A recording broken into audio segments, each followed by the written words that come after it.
Assalamualaikum warahmatullahi wabarakatuh. Pada kali ini saya ingin menjelaskan sedikit tentang sejarah orientalisme dan sikap orientalisme terhadap Islam, yang dimana untuk memenuhi tugas ujian tengah semester mata kuliah kajian barat yang diampu oleh dosen Ibu Zulfana Brisa MTHI. Adapun sejarah dan perkembangan orientalisme secara garis besar dapat dibagi menjadi 3 periode, yaitu 1. Masa sebelum meletusnya perang salib di saat umat Islam berada dalam zaman keemasannya. Yang kedua, masa perang salib sampai masa pencerahan di Eropa. Dan yang ketiga, munculnya masa mutakhir atau abad modern. Dan dalam ketiga sejarah periode tersebut memiliki karakteristik cerita-cerita yang berbeda. Di antaranya yaitu yang pertama, masa sebelum meletusnya perang salib atau masa keemasan dunia Islam.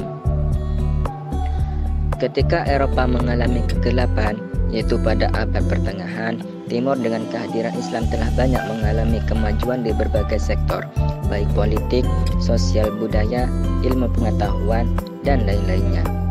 Bahkan ensiklopedia Islam menyatakan bahwa bangsa Eropa banyak yang mengadopsi ilmu pengetahuan dan peradaban dari pihak Islam.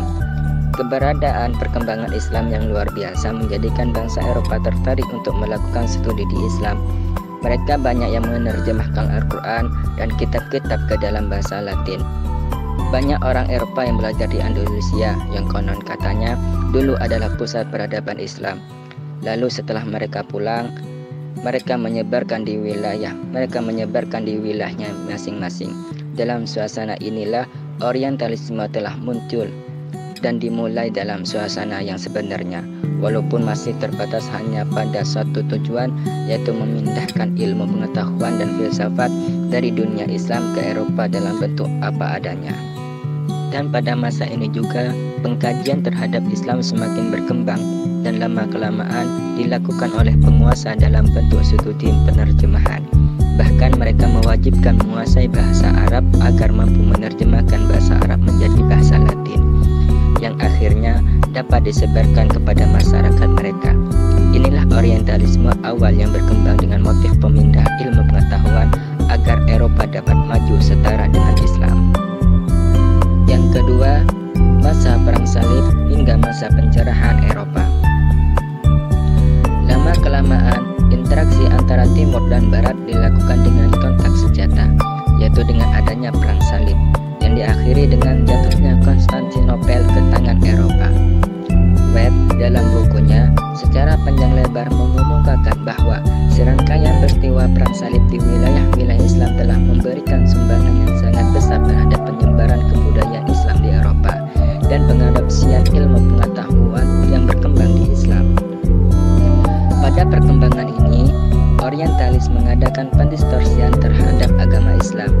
Hal tersebut dikarenakan motif politik dan keagamaan.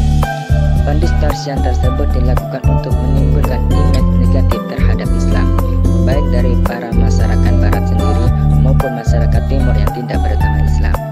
Orang yang menghembuskan tuduhan-tuduhan terhadap Islam tersebut sebenarnya belum mempelajari secara detail mengenai Islam, atau mereka sudah mempelajarinya namun tidak berani mengakui kebenarannya karena terdapat faktor politik yang melatar belakanginya. Yang ketiga, pada masa mutakhir atau masa modern.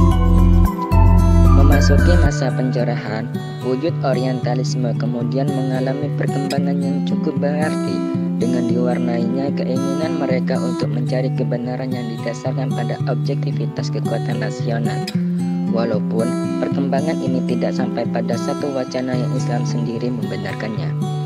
Pada periode ini sampai sekarang, tulisan-tulisan dan karya orientalis mulai ditunjukkan untuk mempelajari Islam seobjektif mungkin agar mengetahui apa itu Islam yang sebenarnya. Bahkan, Barat mendirikan jurusan khusus dalam berbagai universitas untuk mempelajari Islam, baik dalam koridor perbandingan agama maupun studi Islam tersendiri.